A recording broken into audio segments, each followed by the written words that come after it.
people are coming in. It's wonderful. Thank you all for turning up. I hope to see you again one day. We've got the programme ready for the rest of the year. It's in the book, it's on the wall, so have a look and see if there's anything else that takes your fancy. And if more than one does, you can join, and it's cheaper to pay for a year than to pay every time you come. Okay? I'm Wenna Williams, by the way, sorry, there's a lot who don't know me. Wenna Williams, and I'm the chair at the moment. Barry is our technical advisor. Sarah and Naomi members of our management committee. Sarah is our researcher. Oh no, you're not membership. She used to be our publicity, but she's got a lot to do at the moment. But she might do it next month. No, quite seriously, we have a lot of work to do. I don't know where Chris has gone. He was selling raffle tickets. I'm counting the money. Oh, he's if you haven't had a raffle ticket, he'll trip you up. Half time, we'll take it. I have yours. You haven't got it? All right. Thank you very much, you two. Okay, so pass you over. Hi everybody, thanks for coming. Hope you'll be able to hear me. Before we start, I'd just like to say that we've tried very hard to ask permission and obtain copyright for the photographs and the information that we've used during this project. Try our best to research the details of the accurate. So if you think there's anything that we haven't got quite right or anything else to come back, perhaps at the end you would come and tell us so we can correct things and keep it all up to date. And as Wenna said, during the management committee, Naomi and I actually decided, we said, oh yeah, we'll fill in a bit of programme. We talked about the high street. Well, I think we wish we hadn't now. It's taken quite a while. It's been very interesting and we've enjoyed ourselves, and we just hope that you find it interesting too. Okay, so we'd like to explain that we put some restrictions on this and said we would go up and down the high street. So up means starting from Cookson's Bike Store or corner of Church Street, going up, and then we come to the King's Head and we'll go down. I'll try to talk too much, just show you some of the photographs. Naomi will tell you about some of the people that we thought might be quite interesting, or people that we thought maybe you could tell us a bit more about. And I think we'll make a start, Barry, thank you. The first one, we'll put on a map in 1913 to show you that the ones in the olive colour, these are businesses. The darker coloured ones are private houses. Then we've got a pub, there's the Mariners Arms, we've got the New Inn, and we've got the King's Head in the corner. Purple ones are businesses. Just to give you an idea of the layout of the street. And this is up and down. Just to see, there's not a lot of change really, looking up from 1977 to 2012. Can you shout a bit louder? Yes, I can, yeah. Okay. And here's Cookson's bike shop. Apparently Mr. Cookson had his petrol pump at the end of the road and put it across the pavement so you could fill up the cars. 1927, an advert from the brochure that they were raising funds for the war memorial to pay off debts for the building, and they had a Welsh fair. I've not spelt it incorrectly, it was spelled like that in the brochure, but it wasn't the Aussie brochure. Mariners Arms, this pub, 1911-1901 by Thomas Roach, but we know now there's the Indian takeaway here in the corner, there was a dentist and an antique shop. Mary will tell you about these symbols. The symbol that is on the Mariners Arms, how they're used by cyclists. We've probably passed them hundreds of times and not noticed them. There's one on the New Inn, and the other one is on the house opposite. The main thing about them is that they were regarded by cyclists as somewhere nice to go for bed and breakfast on their travels. That's what the idea of the club was. But the other thing is that it's very unusual to have two in one town, and especially opposite each other. I can imagine that the one on the house wouldn't have very many bedrooms because it's think it was only a 2-bedroom house, but they had the accommodation. There is a lot, well, there's a little bit of stuff on it on the web about them. They're called Winged Wheels, and they're the touring club, the cyclists, that's all. I think there's one painted over now. Well, painted They're over. both painted over now, you can't really see them, but The very rusty one is the Yeah. one on the Marathons or Yeah. near the Indian takeaway, and this one is on the new one.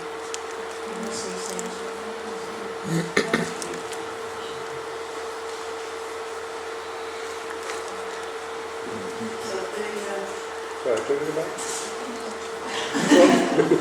we liked it. Yeah, next one for this one. This is, as you know, a hairdresser's now, precision hair design. But in 1901, it was a grocer's shop run by a Robert Griffiths and his wife, and his wife Eileen.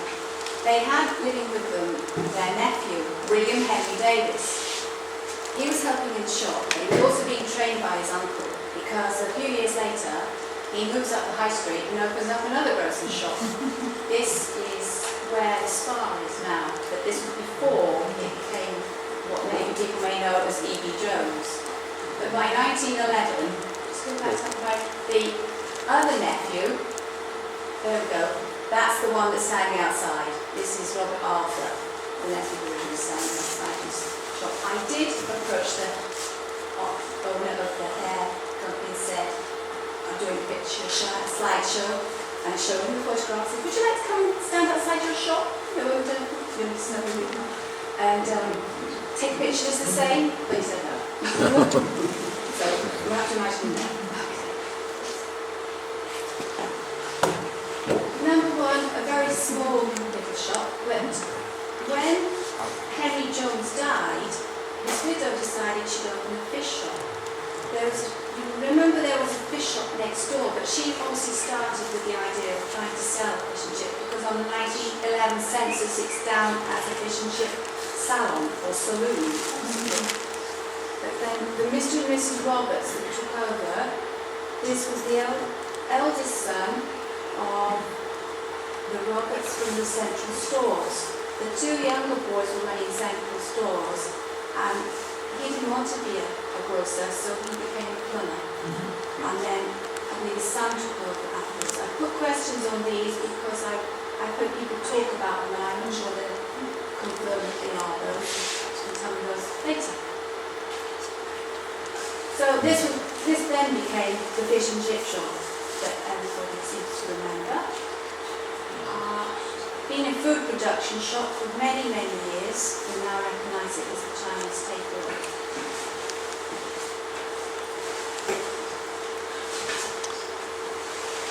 In 1947, there was a mysterious disease in Rhuddlan.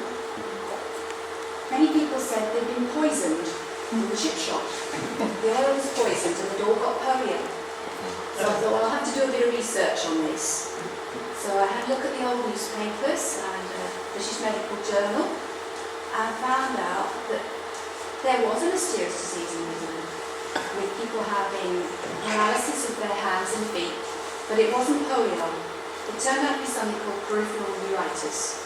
So if anybody says they were poisoned by the chip shop, I'm afraid they weren't.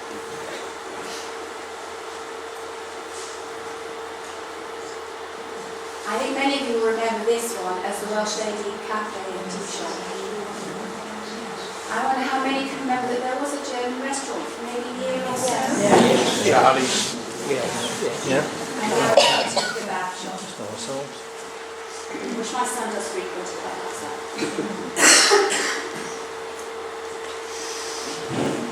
This one has become known as the double-fronted one because it was half and half for Ashton shoes. I think that's what most people remember it as, Ashton shoes. And getting the other half of Ashton shoes. There was a ladies' dress shop here when I came to the village in the 1980s called Wardrobe.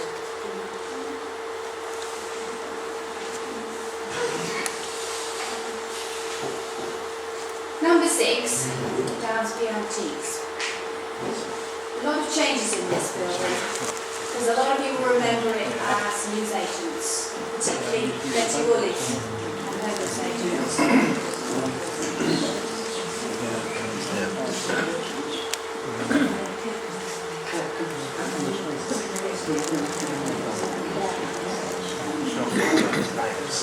This I particularly want to mention, the same building without the addition, as you can see, of the little roof cables. So at one time it was a complete block straight along with the roof cables.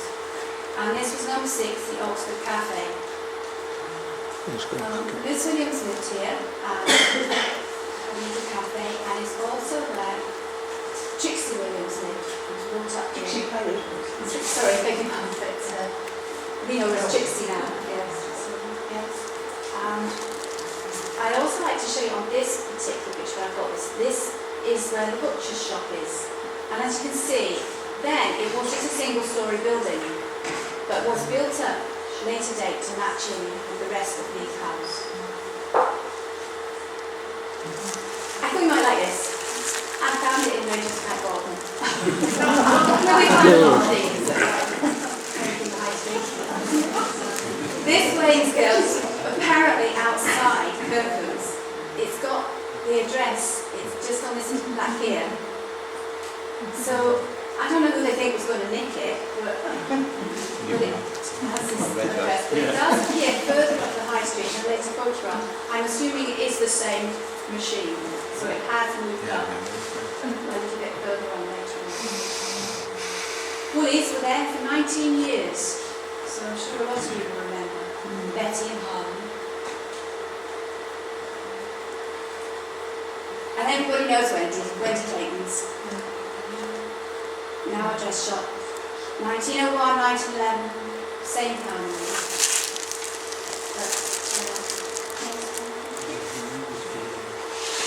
And you'll probably remember that Tommy Adams was the undertaker. Then there was a chemist shop there, but it didn't dispense prescriptions. It was just selling toiletries and instruments. Welsh Lady Fashions was Wendy Clayton, but she changed the name because she felt it conflicted with the Welsh Lady Cafe, and she thought that by changing it to her own name would give it a more modern image. Mirror Curls, a hairdresser. Once 2 shops you'll see on my next slide. Remember Mary Aldridge, her new shop in New Days. Used to go there for presents for the children and gifts and so forth. But there was another little hairdresser supposed to be upstairs, and I saw it at 8A, so that was upstairs. And the other side of number 8 was the Dave's boot shop. They were there a long time, but when Mrs. Anne Davis died, the boot shop went up for auction, and this is an original poster that we did in the collection, advertising that Wesley Haslam were going to make for sale. Here we've got the little butcher shop. You can see where it was a single story, and then they built it up to match it with the rest of the building.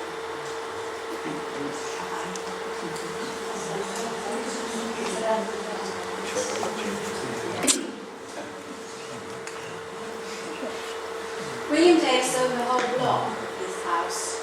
I think his butcher's shop and picture from his company, lots of advertising. I looked at a lot of souvenir programs from Rose Day and from Rose Queens and from School Bakers, finding some different adverts to show. And here's the Queen coming past in 1953, and there is the butcher's shop.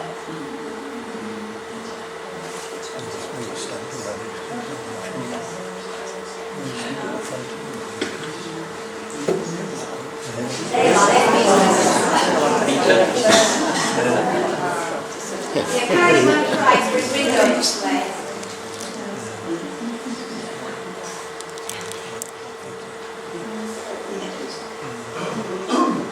And this is the whole block of Leith House. We've had quite a couple of taxi cabs here.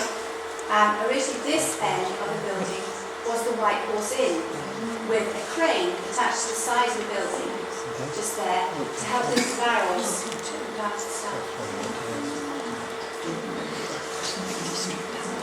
Just across the road now, on Wood Street, coming up to the Chinese restaurant.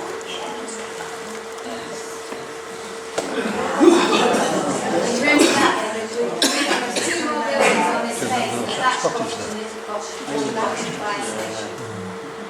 These were demolished around about the 60s, so the Rhuddlan Bank could be built. What's the notice on the first one?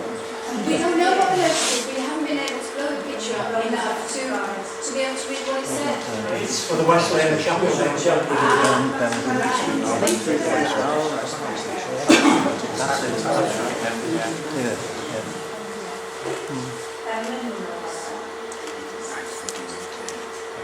So they've got the same view.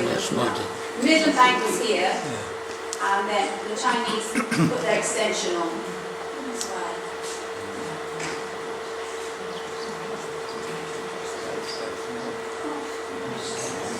The fire station. And then the fire station, and a little gap here to go around back to the fire comes out. This has now been filled in, this gap. You'll see the next picture of where the hairdresser is. They build right up to the house. I'd also like to point out on this block here, which you know is Mrs. Timson's block, count the chimneys. Here we've got 1, 2, 3, 4, 5. We have now only got 3 chimneys. Because this building here, which you know as E.P. Jones, was demolished, and the spa was built in the same position, but was moved back off the road. So I put this photo in to show you because it illustrates that it was once a long block, and that the spa is in this position now.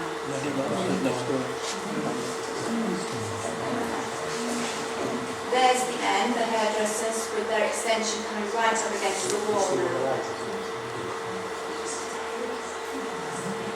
Obviously been a lot of use as a newsagents. Remember these people.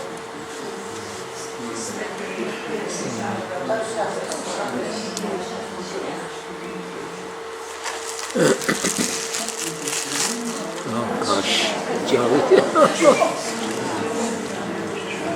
Where do they go? Suppose anybody knows what this little girl is? Yeah.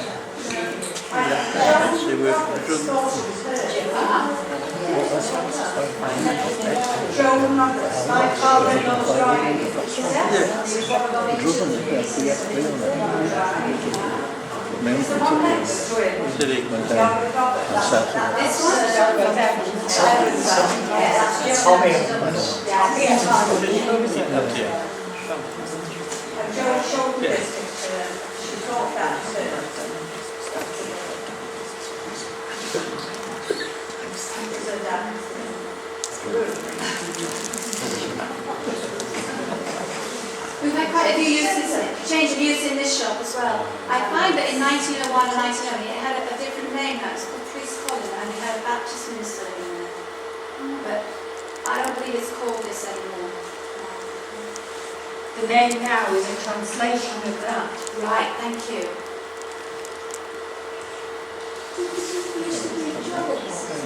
Chorley's, isn't it? Yes, it was Chorley's, yes. If you could just go through this one, Barry. There we are. There's Chorley's. Was it a roses?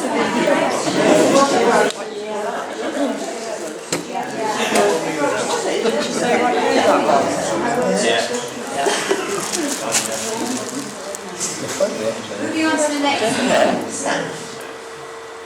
This is now a job recruitment agency, but it has been an electrical shop. And then this is the original type of a castle pharmacy, started by this gentleman, P.W. Guy. And then when he finished, it was taken over by Mr. Owen Jones. And I was informed that there was a lending library in that room.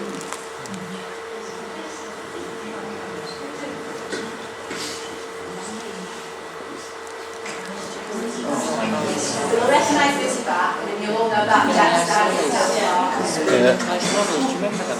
Yeah. Nice. But luckily I've got a car the same, near enough to say to compare. But this one, sorry, this one's got a mattress on the roof. I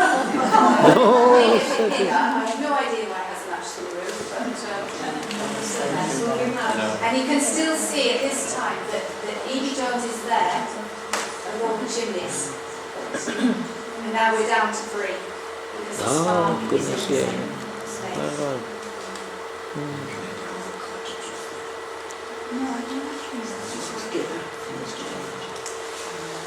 These are called hairdressers. Next one's back again.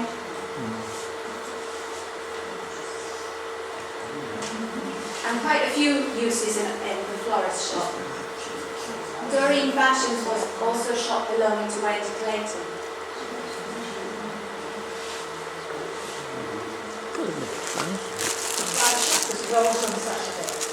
Somebody's they're going, so that's a change of use. Yeah. So here we've got the spa in the place of the demolished Evie Jones, which was previously William Henry Davis. Grocers. Evie James was a chain of grocers. They had shops in Rhuddlan and Holden Lane. And we call this Mrs. Timothy's block nowadays. But originally it had the name Rhuddlan. I hope I'm pronouncing it right. And this is what we use in our front introduction picture before and after. And Naomi will tell you about some of the people that lived in. Well, I looked at the census and I've just picked up one family. They were called Fort, F-O-U-R-T. I picked them up because on the census it said that the husband came from America. And I thought we'd have a bit of exoticness in Rhuddlan. He married a Sarah Roberts from Dizzer. I can't find out where they got married, probably in America, but she was at university in London, and he was a professor at the University of Wisconsin, and he was a lawyer as well. He travelled the Atlantic rather a lot, and so did she. They first came over after being in London early on. They came over in 1897 after they were married and after they had a boy called Charles. They were living in the number 1, which is the one with the veranda on it, with the awning on it. And they were living there in 1901. And they were called Sarah, Charles, and the man wasn't there then in 1901. He'd gone back to America, but he came back again. He sailed on the Mauritania at one stage. He also stayed, he also went out on another ship, I can't remember, Aquitania. He was out on that. And then he was called Edgar Howard, by the way. They were married 16 years in 1911, and he was from Wisconsin. The son was born in America, but he went back to America, and I don't think he came back again. He died in 1930. I managed to find that out. She died in 1936, Mrs. Fort, and they must have had, she left £6,000, which in 1936 was a reasonable amount of money. But it was really a shame, really, because not only did her husband die, her son died as well before she did. He only lived till about he was 24. But it was just something, because of the name, that's why I picked it up, because of the American connection. And another thing, little thing that just fascinated me, that he went out on the Aquitania, and the master's name was Sir James Charles. I didn't know captains were sirs as well. I thought, oh, greedy was the thought that crossed my mind. But they used to sail from Southampton. They lived in some mansions in London. I got a probate from, and it's funny enough because the solicitors were, let me get it right, John Robert Jones and Thomas Trevor Henry Williams. And Henry Williams are still lawyers and solicitors around here. But that's just a little sideline to the scallop, because that's what it was called. It was called the scallop.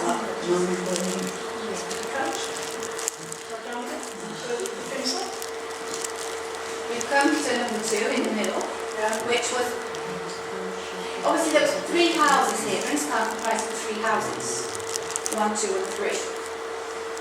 Try to work the census starting 1, 2, 3. There was 4 originally because that's where it was. But when we look at the census, they're down to number 1. Sarah, I know we don't want to talk. Yes? Yes? Please say. Alan Boyd. Yes? 1939, wasn't it? 37. So I you can go back to the next one. Previous one, sorry. Previous one. This one? Yes. So this was number 1. Yeah. But before there was another building here as part of that block, which was where Amy Jones was. Yeah?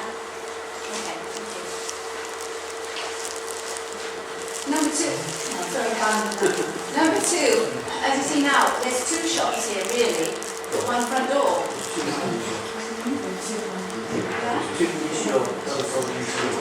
So that was after the original one.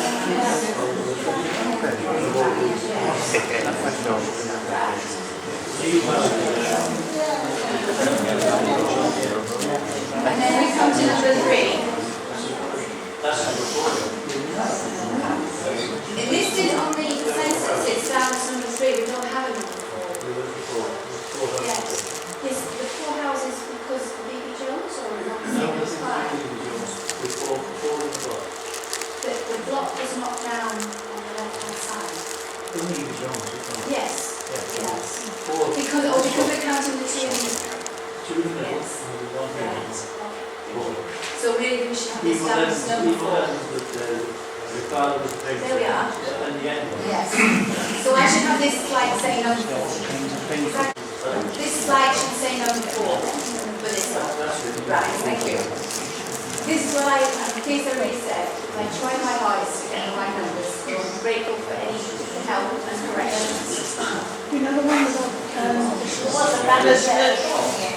Yes. previous one to this one, I think. She used to live next door to one since.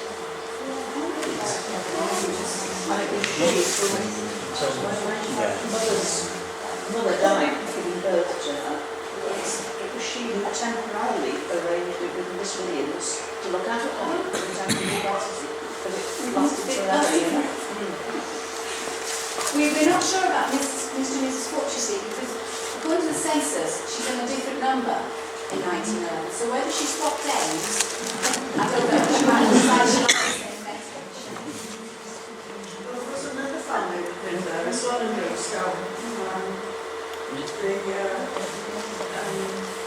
Find it.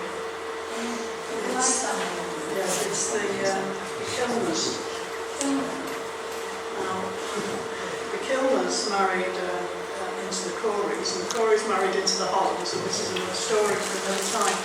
But Mr. James Kilner, born in Ireland, in Belfast, but he died, where he died was Brillascally, but his wife actually died across the road in Clondalk. But they had affections, they were Lord James. But, Kilner and Kilner Corey, they called themselves on the other building. I don't know if anybody, it's a long, long time ago, and I don't suppose anybody remembers them, but they were quite an interesting family to follow through. I've had a bit of fun with them. Especially now. But so she must have been over there, and then she'd gone back over to Clondalk to live at Bijou when he went. I don't know. That's for somebody to tell me, please, later on. Okay. You all know better than this. I assume his little shop was just here, between the phone box and the little notice board. So, I know. Yes, I know. I want to read you something from the newspaper, if I may. In July 1946, there was a special announcement in the paper, in the Real Journal, under the heading News, Good News. And it says, after nearly 5 years in the forces, Mr. Eddie Morris, hairdresser, it's not too hard to do a hairdresser, has now returned home. During his absence, his services were greatly missed. The nearest hairdressers were either at St. Asaph or Rhyl, and this meant considerable inconvenience. Everybody was done cleaning when you came home.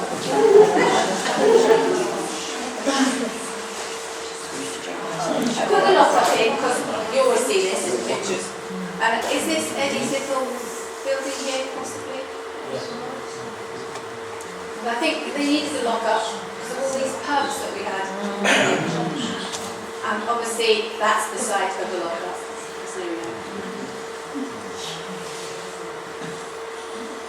We're now going to go down the High Street. Starting off with the King's Head as we know it now. But originally the King's Head building, as you'll see on the following slide, was set up against the road's edge. I believe that perhaps this building was possibly knocked down early 70s.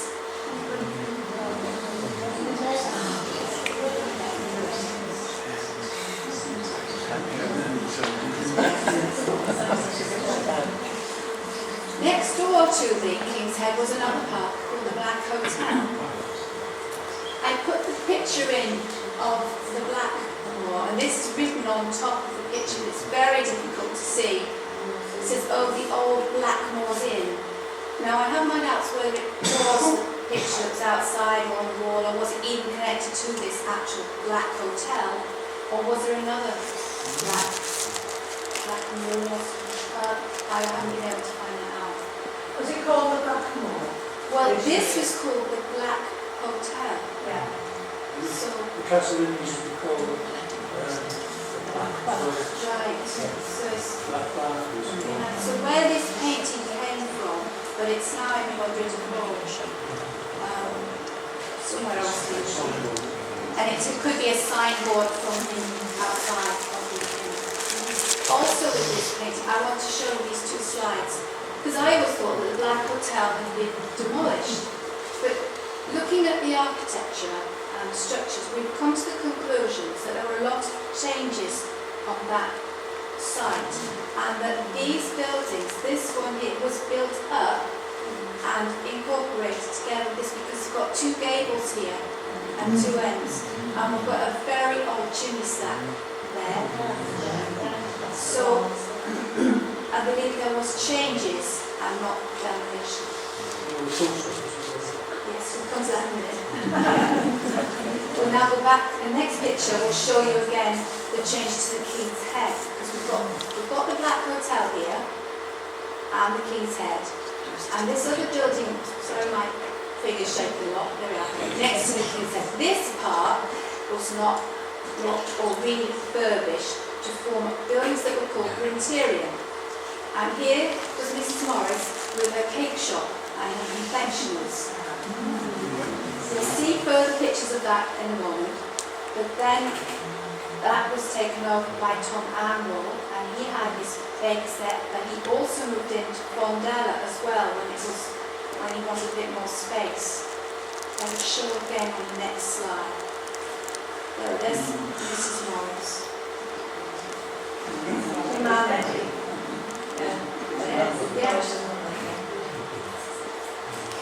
Don't know who this little boy is outside with her. Guess it? Yeah. Who are these two girls that are in the picture? Anybody know?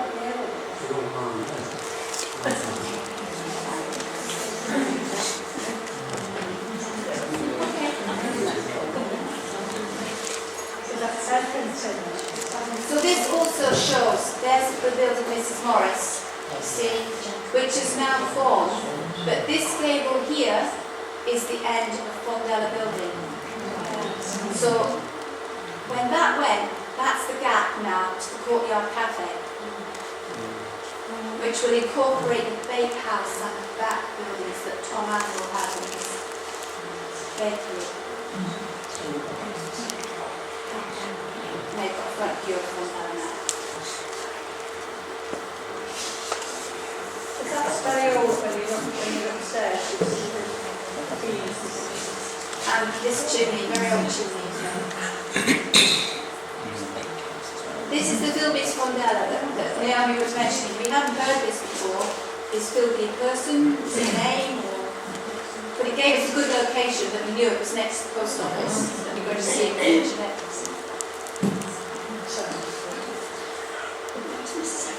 So this was the post office.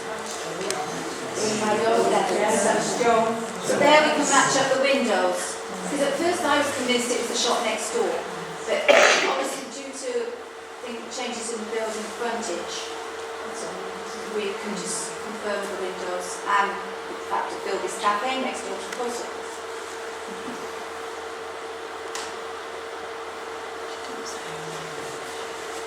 We're looking at very old constructions here. These are now Grade 2 listed by Cadw.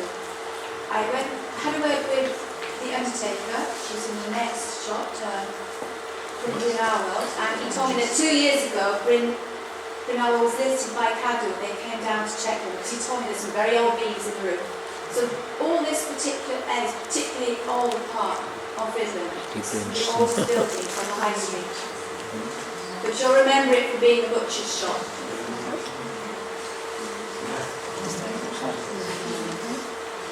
Was a list of Lloyd Roberts on the features of Another edition, yeah, thank you. Everybody's familiar with the milk house. Two houses. There's also this left-hand side was possibly a pub called the Ship Inn because there's a cellar. But we have had other uses here for this little shop. Then we'll tell you about Miss Rhuddlan and her sweet shop. Well, Miss Rhuddlan lived in Sea View. Which is We have one this addition, see the sea from there. I did bring up Glenda and asked, couldn't she see the sea from the windows as well? A bit of seagulls. In 1891, she was living there, and it was called Seaview High Street. She was a confectioner. She'd come with her widowed mother, Mrs. Rhuddlan, Miss Rhuddlan, and a younger sister, Mary. They weren't there for very long, I don't think. And because within about 1911 she died, so she couldn't have been there very long. But the sister went on to marry Mr. Matthews, who was a jeweller in Brill. We talk about early retirement. He actually retired when he was 50, which I thought was quite good in 1911. But they lived on Brighton Road. But it was just Seaview, and she was a confectioner. That was all. That was all I could pick up. She actually was born in. They were born in St Aston originally, but they were married and lived in Liverpool. They came back. You know sure the house was an English name at that time. Yeah. Well, it was fashion, was it? English. Yes. Mr. Coolidge was there in Seaview. And where you can go to the shop in the front there, you all know Mr. Coolidge. So he lived there and he had that little shop. And then they bought the house across the road, and we lived behind the shop in those days. And so we had it all altered, so it was just Next door to the milk house, there's been a lot of change in use here. I mostly remember it as Buick Cafe. We've got Miss Mary Moore, another confectioner. So quite popular, all these confectioners were on High Street. It was very sweet.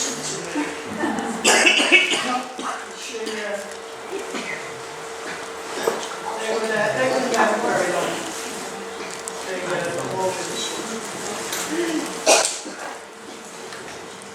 Again, it was a mother and daughter that had it.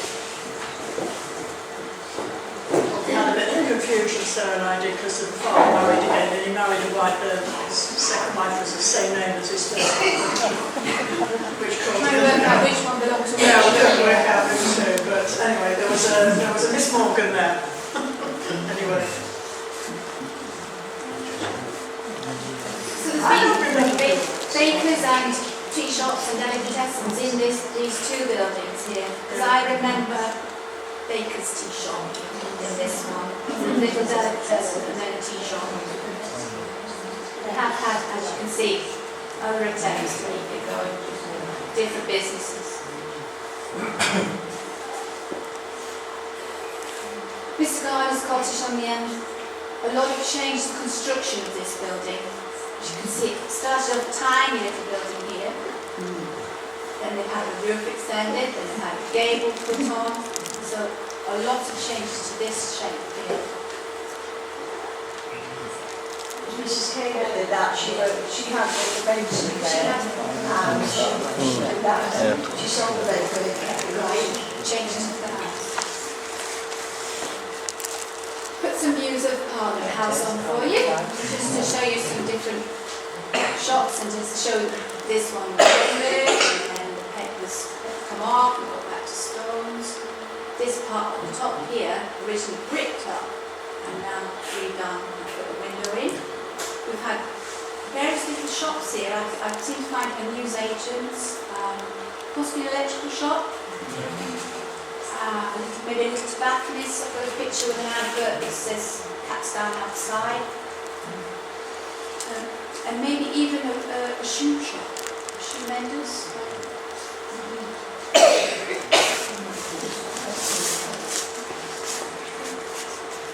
Belmont, another Grade 2 listed building on High Street, but perhaps remembered by a lot of you as the Doctor's Surgery. Dr. Quimby. Just a little note about Augusta. She came from London. She lived on her own means. She had quite a bit of money. Well, she had to have had a certain amount of money to live there. She lived with her housekeeper. She did actually move to Betws-y-Coed. And unfortunately, she did die in Betws-y-Coed. And again, she left. I've got her probate here, and it's amazing what I can find on the net. She left £3,000, but it was quite a big family she came from, and they seemed quite well to do in London. But I have no idea, I can't find any connection with Rhuddlan, in the past family, so I don't know whether she used to come here on holiday. But she rented this house, I should think. I don't think she bought it.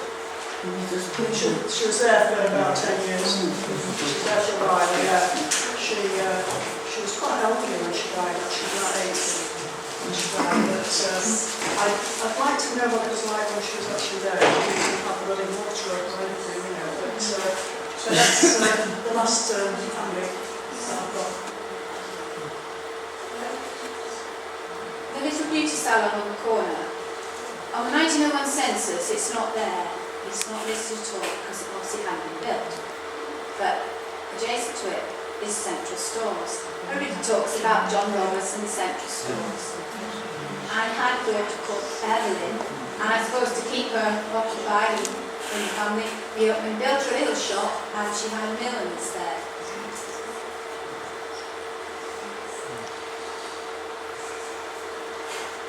Here's a picture of the Central Stores, and there's the milliner's.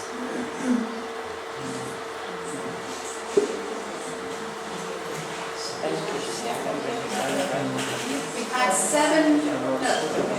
three generations of family work here from 1886, I believe, until possibly 1979. I'm quite sure when the Central Stores closed. Even when I asked John Roberts himself, the grandson, he wasn't sure when it closed. Yeah, that's about right, 1979, yeah. Yes. So a long time to some shops in the High Street.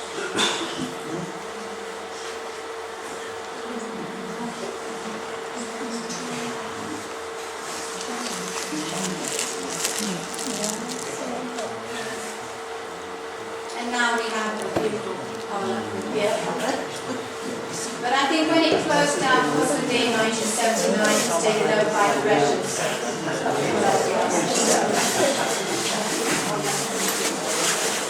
And there was even a Turkish gentleman who came and tried to run greengrocers. Not very successful, unfortunately. I think it was a very big shock for him to fill, so it didn't last very long. No, that's right. Just a little bit of a view looking down. I have an old postcard that I found. A lot of these shops were very closed down by the 1950s, boarded up. But we can see the newsagents here. And across the road from the new inn. One of those cottages on that side. Would you find them out? And there is the Viking symbol that's still there, the wing wheels. They have kept it. This is seeing lots of changes in the colour of paint. Looking through lots of my other photographs, it's been green, it's been ochre, it's been white. I like painting that. Getting down to the bottom now, we're doing our best to keep not here too long. And you can do some lots of questions with me afterwards. This was known here as Parry the Steps.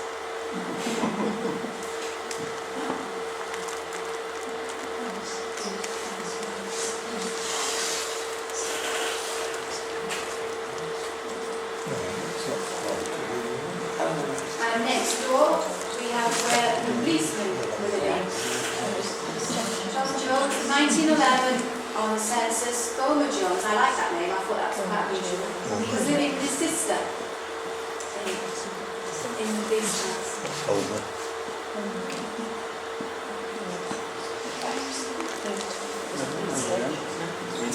We come now to the end of the High Street, and before we finish off, we'd just like to read a little poem written by Trixie Williams, and we've put some pictures together just to keep you amused. As the poem is read, try and see if you can spot some of the things that are in the poem. This poem starts off as a walk down Rhuddlan High Street 60 years ago, but in fact it's now a walk down Rhuddlan High Street 85 years ago.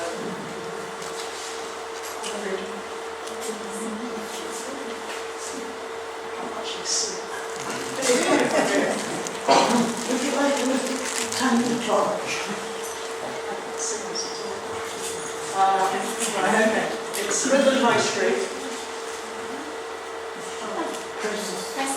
Press the button. Oh, thanks very much. I'll take you for a walk along Rhuddlan High Street 60 years ago. Time folded his wings by the Parliament building, and everyone I seemed to know. There was very little traffic, but outside the milk house, it seemed the livelong day stood a multi Ford in black solid splendour, and the cows made their splay-footed way over the bridge to the fields by the river. Come on then, don't get in the way of the cows. Across the road to us, John Roberts' grocers, run by two handsome sons, Edgar, witty, elegant, Ernest, quieter, Ben's good bread and buns, fashion beckoned from the sister Evelyn's window, Mrs. Davis powered the new inn, Nurse Kershaw, antiseptics clinics, viral and Ovaltine. The Joneses, Curry Cafe, Mr. Davis Old Cobbler, William Linston Butcher and his dog. Followed me around as I walked through the papers, through sun, rain and fog. William Davis Butcher, famous for quality, wife, Scott Burr on her tongue, Edith the teacher, Lucy homemaker, who never had her own, Evans the post, Miss Evans Baptist, thin Mr. Davis, E.B.'s, Mrs. Morris shop, son Edward the barber, I remember these, Mrs. Jones chips, once that in the corner, Robert's pot shop next door, Parry's and Williams's steps to the cottages, Richardson, arm of the law. Barlow's in the Mariner, moved from ale to cobbling. Tommy Cookson talks football next door. Bicycles and paraffin, smelly carbide batteries. Doris, frail as a flower. Mr. William John Roberts would come from the coal yard, his cart filled with coal, sitting sideways and through a straggly brown moustache, whistling, lover of my soul. Next door to me, late at the foundry, lived Mr. Edward Evans and his wife. He was handsome and vigorous, but soon to be stricken. Music had been his life. Small and still, I'd sit in their parlour, counting each cabinet swan, with its orange beak and the dogs, white china. Where have they gone? The car and the carts, the cows and the horses, gone, long gone. But the river runs, and my thoughts of the people linger on.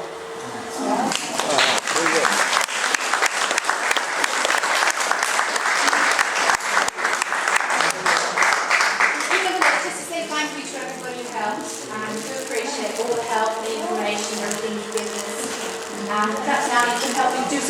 questions. Well, thank you very much, everybody.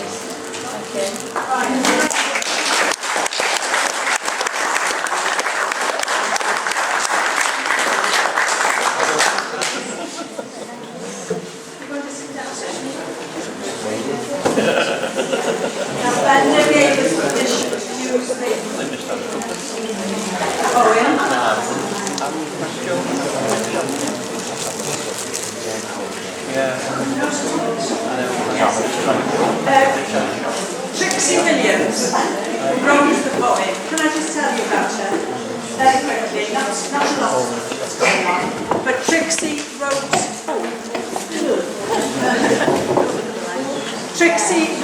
a book of poems, and she also wrote.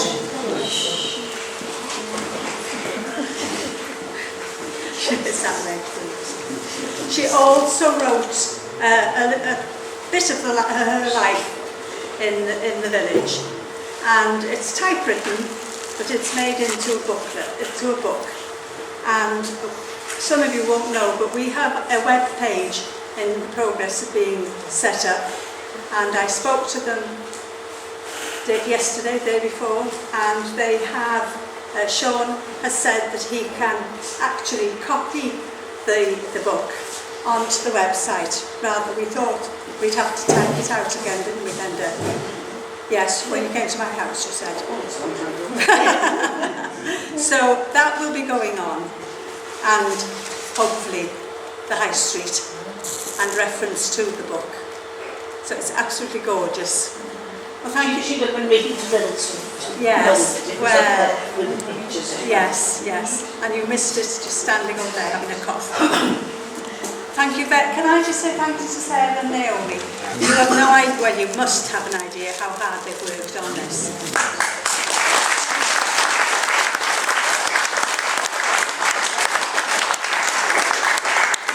I think it's been months that they've taken to photograph all of High Street as it is now, to find the old photographs, she's got it there, and to put it all together. And thank you to Barry for sorting out all the things that we need for this.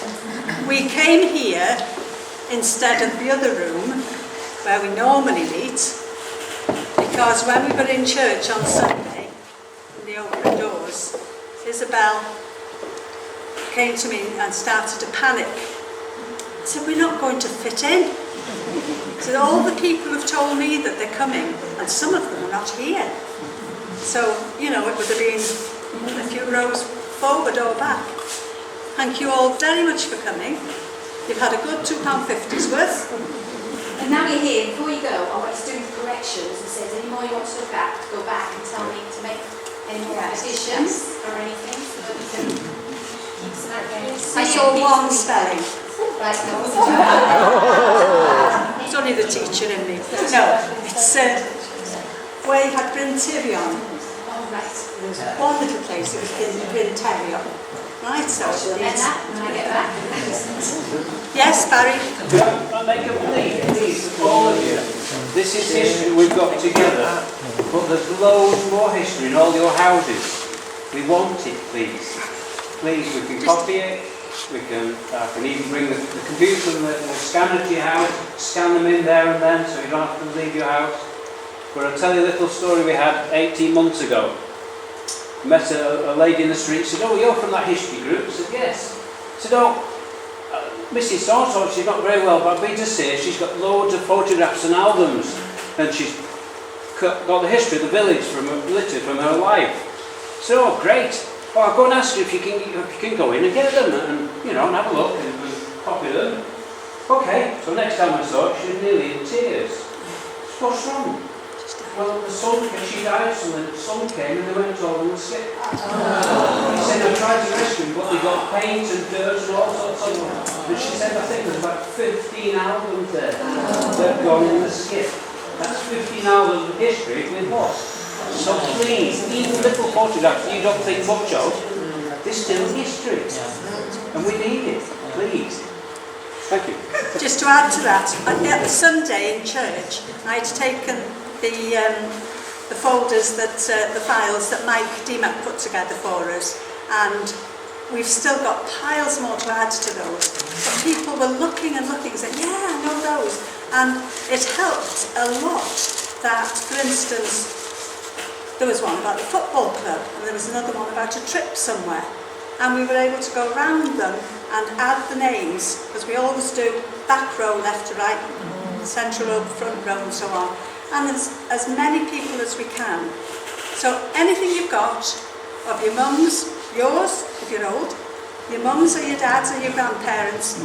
As Barry said, if we're going to start, Barry and Sarah, we did think about in our committee meeting, we last year we met on a Wednesday morning, the week after the meeting, in the library. And you can pop in there and bring your pictures and we can just do them there and then. If you're nervous about it, as Barry said, you don't have to do that even. We'll come to you and you can stand there, scan it, have it back. Right? But if you can, put the names on the back of whoever you know, whoever's there, that's the secret. Now, we're going to have, are you going to do your raffle now, Mike?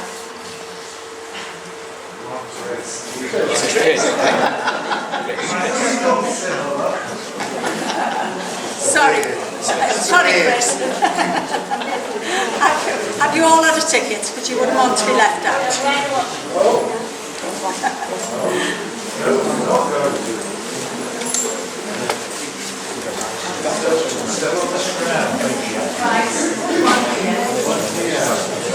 While Chris is doing that, I do know who he is.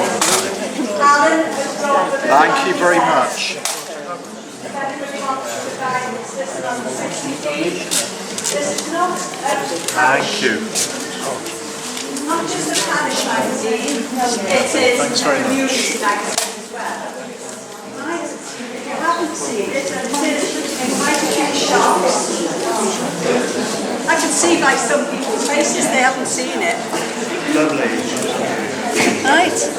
Lots of adverts, lots of stories. Any more for any more? Alan, is there anything you want to say? Yeah. Ladies and gentlemen, this is a new exercise, as you know, I'm sure. It follows on from the old parish magazine that Gareth Griffiths did for, I think, 12 or 13 years. Mike DeMac then did a couple of issues when Gareth retired, and it's been defunct for, well, 21 months or so now. We started up again, but it's not just a parish magazine, as Mother said, it's very much a community magazine. Your news, your views, your societies are well represented in this. Anything you want to put in to publicise a fundraising or a charity event, we will do it for you. There's also a personal page, so if you've got sort of greetings, happy birthdays or congratulations or wedding anniversaries or anything like that, we'd be delighted to put it in for you. All the details of how to contact Beth and I are on the bottom of page 4, just under the editorial, and you'll be able to read it once you've paid me 60 pence. And if you want to put your birthdays or things in, it's free. It doesn't cost you anything. Okay, thank you, Alan, for that. Oops, I keep going. One other thing, those of you who were in the meeting we had given by the lifeboat, Peter Robinson, he invited us down, and some of us went down and had a very interesting visit around the lifeboat. But he told us about, and it's in the journal this week, they have actually completed a sponsored row from Rhyddlan round to Anglesey. And it was quite a bad day. I spoke to one of the chaps who did it on Sunday, and he said it wasn't too bad when we got to the south whatever they called it, of the island. But I thought it must have been terrible to row all that way. They're asking for sponsorship. They did have sponsorship forms. We filled some of them in on the day we were there. I think did we give about £30 or something on that day? But if anybody would like to add a little bit more, so that we can pass it on from the Cymdeithas Hanes Rhuddlan, or from yourselves. We'd be very glad to pass it on for you. Right? My husband's looking at me to say stop.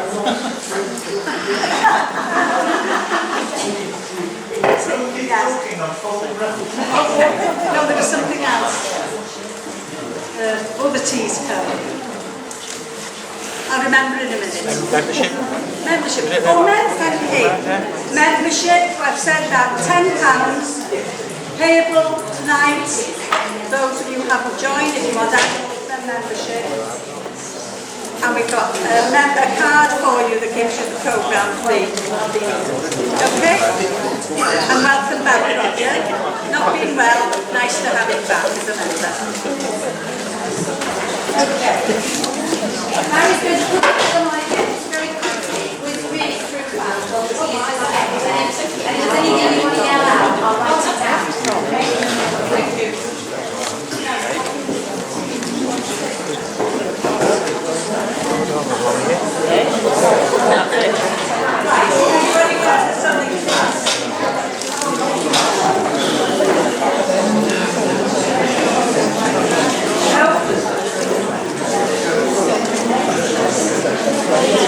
Now's your chance.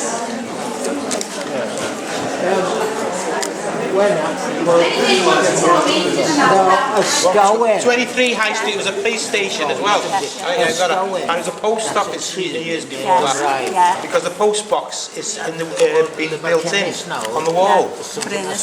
Where, in 23? Yeah. That's the old scowen. No, it's been built in. Oh, covered in. Oh. So it's interesting. No, don't live There there. must have been a row of trees there at one time, you know, the scowen.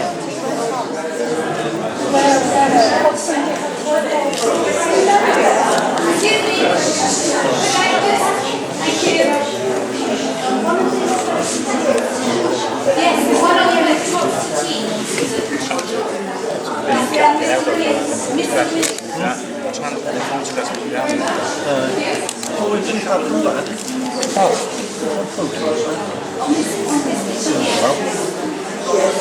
Yeah, but not big Dan. He said, oh, no, I put him in. Actually, the kids at Mount up. In Aberdeen, and there's a group of photographs of the old lady. We'll have to have a good look at home. I'm sure we've got some.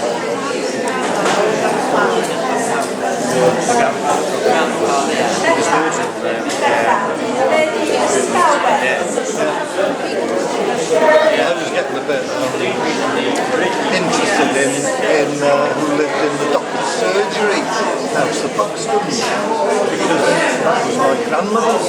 Belmont? Yeah, that was my grandmother's surname. Not the one we're talking about, right? On the other side. Oh, yeah. Your mother's side, yeah. She was a Buxton. That's it, that's the one. Yeah. Have a chat with her now. Yeah. So you get Hey, well, there's a pause in proceedings. Shall we draw the raffle? Yeah, come on. A couple of superb prizes tonight in the way of a bottle of wine and also a cup with the Rhuddlan design on it. It's a very old bottle of wine. Now, Vintage stuff. Vintage, yeah. I'm just going to pick a member of the audience to draw it. Go on. Where's the pick one? That's a fine start.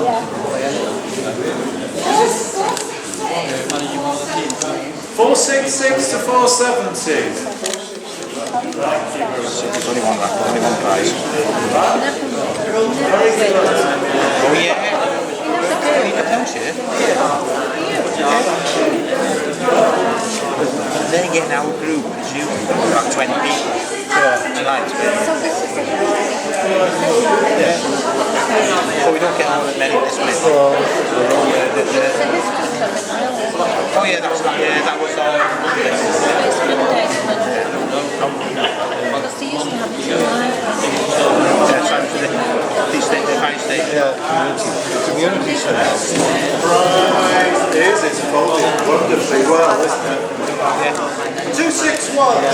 I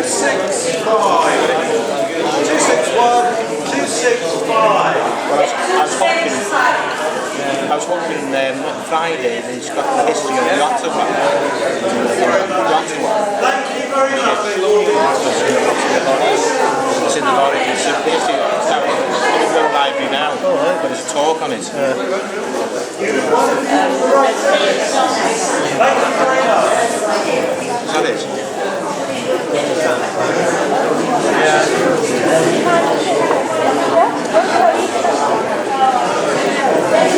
Can I get these photographs on the album?